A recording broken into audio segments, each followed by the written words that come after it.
Hello, my name is Joe, and welcome to my channel, Joe's Book and Movie Corner. Today I have a tag for you. I was tagged by Maeve at Maeve Ever Reading, and this is the I'll get around to it later book tag. Now this is an older tag, so I will just say I'm going to jump to the end here. If I tag you below, I apologize if you've already done this video and I missed it, but this tag has been around for a while. But the idea of this tag is in the title. It's books that you've had on your shelf that you've been meaning to read, but you haven't for one reason or another. And I will also say that I could probably do this video about a dozen times and give you a completely different list. So I have a lot of books on my shelf that I have not read yet. But let's go ahead and get started. Number one, a classic book that you have been meaning to read forever but haven't read yet. I'm going to go with The Brothers Karamazov by Dostoevsky. About right around 2011, so over 2011, 2012, so over 10 years ago, I had a little mini dive into Russian literature. I read War and Peace by Tolstoy, Dostoevsky's Crime and Punishment, and a couple others. And then at some point I tried reading this, and I actually got, if you look at my old bookmark, I think over halfway through it. And then I got burnt out on reading Russian literature, so I stopped. This is, of course, the Constance Garnett translation. This is my Barnes & Noble Classics edition.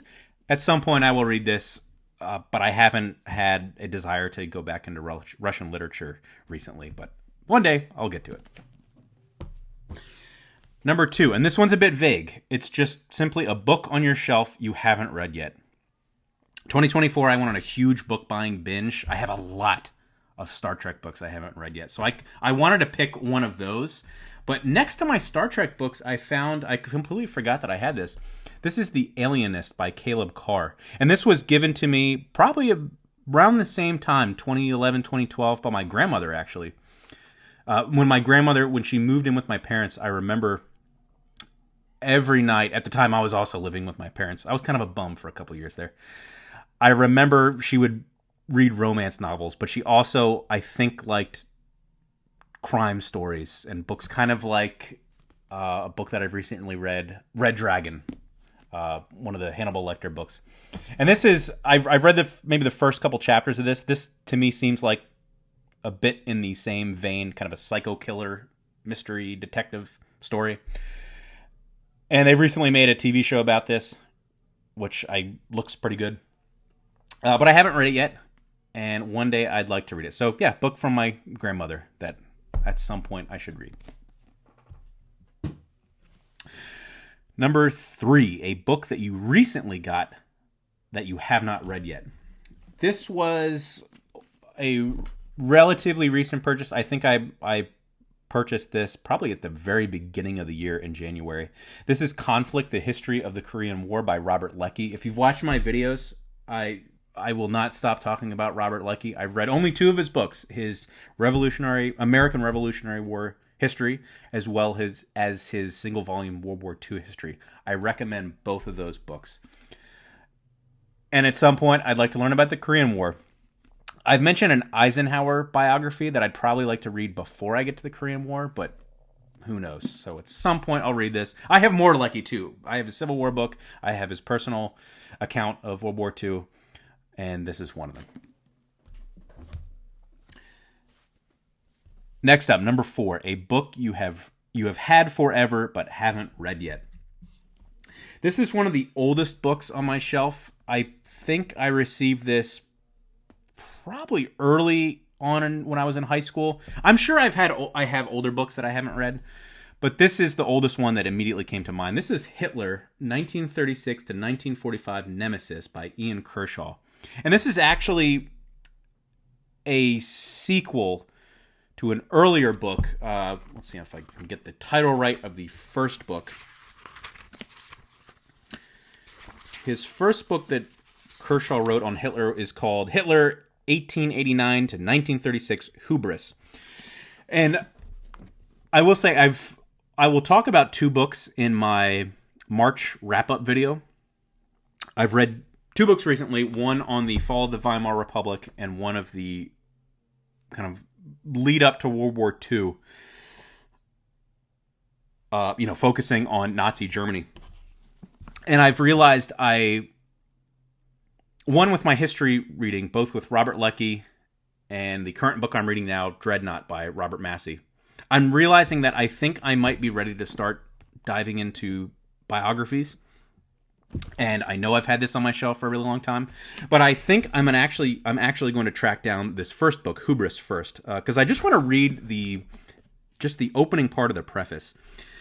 The first part of this study, Hitler, 1889 to 1936, Hubris, tried to show how the people of a highly cultured, economically advanced, modern state could allow into power and entrust their fate to a political outsider with few, if any, special talents beyond undoubted skills as a demagogue and a propagandist. I am sold on Hubris. And of course, I'd follow Hubris up with this. But that sounds fascinating to me. I'll talk more about this in my monthly wrap-up, but the idea that a nation could let into power someone like Adolf Hitler and be tempted by the Nazi Party, I think is fascinating. And also, I think it's a good idea to just be aware of what happened in Nazi Germany and just look out for signs. If you can see parallels in modern day anywhere, even if it's not to the same level, but it's probably good to learn about. So I've had that one for a while. Number 5, a book a friend recommended that you haven't read. So this is one that was given to me by a friend relatively recently. And it is Who Goes There by John W. Campbell. This is, of course, was adapted into the Howard Hawks movie, The Thing from Another World. And then famously adapted by John Carpenter into his movie simply called The Thing. And it's about paranoia. I think the John Carpenter movie is probably more accurate to the book. It's about an alien that can shapeshift and mimic human beings, and it's about a group of people that are paranoid who's the alien and who's not. It's very short. I've been meaning to kind of slip this in between two longer books, and I just haven't done it yet, but at some point I would really love to read this. Number 6, a book you're procrastinating on. This is, I would say, around the same time I had my little mini dive into Russian literature, Crime and Punishment, War and Peace being the two big ones. I also read Frank Herbert's Dune. And pretty soon after that, I found the sequel, Dune Messiah. And I never read it. I think maybe a few years after I bought this, I tried reading it and just didn't get very far into it and put it down. Recently, I reread Dune after I saw the new Dune 2, which was more or less the second half of Frank Herbert's Dune. And I reread Dune, and I loved it even more the second time around, with the intention of reading Dune Messiah and then reading Children of Dune, which I've also had for a very long time, and then going on to God Emperor of Dune and Heretics of Dune, which I've purchased, and I found them online recently. I reread Dune last year, and I just never picked up Dune Messiah. So, I don't know if I should just jump right into this at some point, or if I should give Dune another reread before I get into this. So we'll see. Number 7, what is the next book on your TBR? Now, I will say it might not be my very next book. As I said, I am currently reading for March of the Mammoths, Dreadnought by Robert K. Massey. It is almost 1,000 pages long. So I'm probably going to slip in either a graphic novel or maybe something short, maybe even The Adventures of Sherlock Holmes before March Mystery Madness runs out. So those might be my next books, but my next book that I know for sure I'm going to read at some point very soon is going to be Dungeon Crawler Carl number 5, The Butcher's Masquerade by Matt Dinniman. For the past couple months, I've read the first 4 novels in that series. I've really enjoyed them. I think each book is okay, but the series as a whole, I'm loving. I think overall, the series is greater than each individual novel. So I'm very excited to read book number 5 and continue on with the series. Lastly, Number 8, tag some people. I mentioned at the beginning, I'll put a list of booktubers that I'm tagging, but like I said, it's very possible you've already done this very old tag, so apologies. But if you haven't, this tag is still available.